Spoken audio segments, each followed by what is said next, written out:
रानो चिड़िया अपने बेटे कुकू के साथ अमेजन के जंगल में रहती थी। उसका बेटा कुकू बाकी पक्षियों के बच्चों से बहुत कमजोर था, जिसके कारण सभी बच्चे कुकू का बहुत मजाक उड़ाते थे। उन बच्चों की बातें सुनकर कुकू को बहुत बुरा लगता था। एक दिन रानो चिड़िया के यहाँ लाडो मौसी आती है। वो कुकू को देखकर रानो से कहती है, अरे रानो, तू अपने बेटे कुकू को कुछ खिलाती पिलाती नहीं हो क्या? अरे इसकी हालात तो देख, तूने तो इसे कुपोषण का शिकार बना रखा है। कितना कमजोर है ये, ऐसा लगता है जैसे हवा के झोंके से अभी उड़ जाएगा।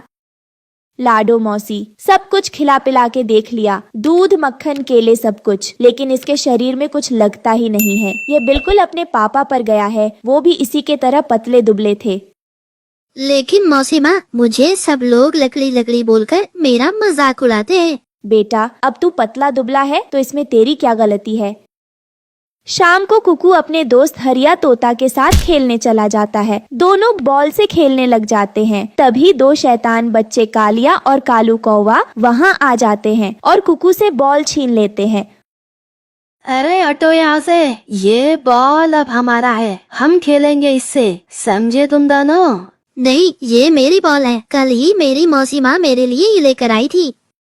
अब तक ये तेरा था, लेकिन अब ये बॉल हमारा हो चुका है, इसलिए ज्यादा बकवास मत कर।